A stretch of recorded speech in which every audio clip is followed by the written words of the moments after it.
अस्सलाम वालेकुम दोस्तों। आज हम बात करेंगे सिंध एग्रीकल्चर इनकम टैक्स के हवाले से। सिंध गवर्नमेंट ने सिंध एग्रीकल्चर इनकम टैक्स 2025 पास किया है, जो कि इफ़ेक्टिव है 1 जनवरी 2025 से लेकर। और उससे पहले एग्रीकल्चर इनकम टैक्स आर्डिनेंस 2000 के मुताबिक revenue authority AIT tax collect करती थी। अब ये जिम्मेदारी एसआरबी सिंध रेवेन्यू बोर्ड को दी गई है। और इस साल की जो असेसमेंट है वो दो हिस्सों में होगी। जो 2024 1 जुलाई 2024 से लेकर 30 दिसंबर 2024 तक की इनकम है आपकी, वो पुराने रेट्स पे।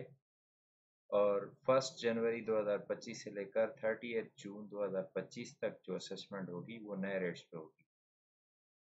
और इसमें जो रेवेन्यू अथॉरिटी है वो आपकी असेसमेंट करेगी। आपको इनकम टैक्स की तरह इसकी ईयरली फाइलिंग करनी होगी, और जो टैक्स पेमेंट होगी वो भी अब एसआरबी कलेक्ट करेगा।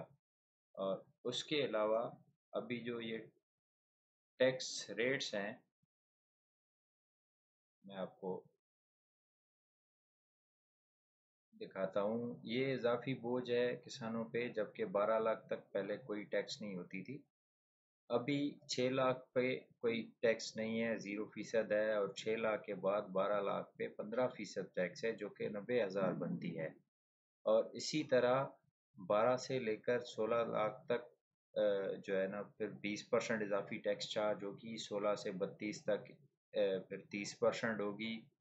ऐसी तरह बढ़ते बढ़ते 45% तक टैक्स वसूल की जाएगी, जो कि एक बड़ा टैक्स रेट है। और उसके अलावा जो कंपनीज के लिए टैक्स रेट है, वो छोटी कंपनी जिसकी टर्नओवर सालाना 15 करोड़ के अंदर है, उससे 20% टैक्स ली जाएगी। और जो दूसरी कंपनीज है जो इस डेफिनेशन में नहीं आती, उससे स्ट्रेट 29% 29% टैक्स वसूल की जाएगी।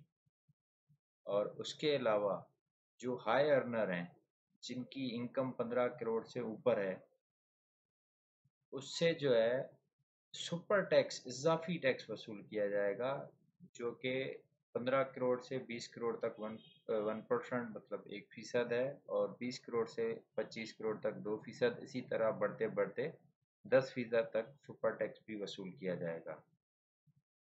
और उसके अलावा इसकी अभी ऑडिट भी होगी, और जो दूसरे मामला एफपीआर में होते हैं वो भी होंगे।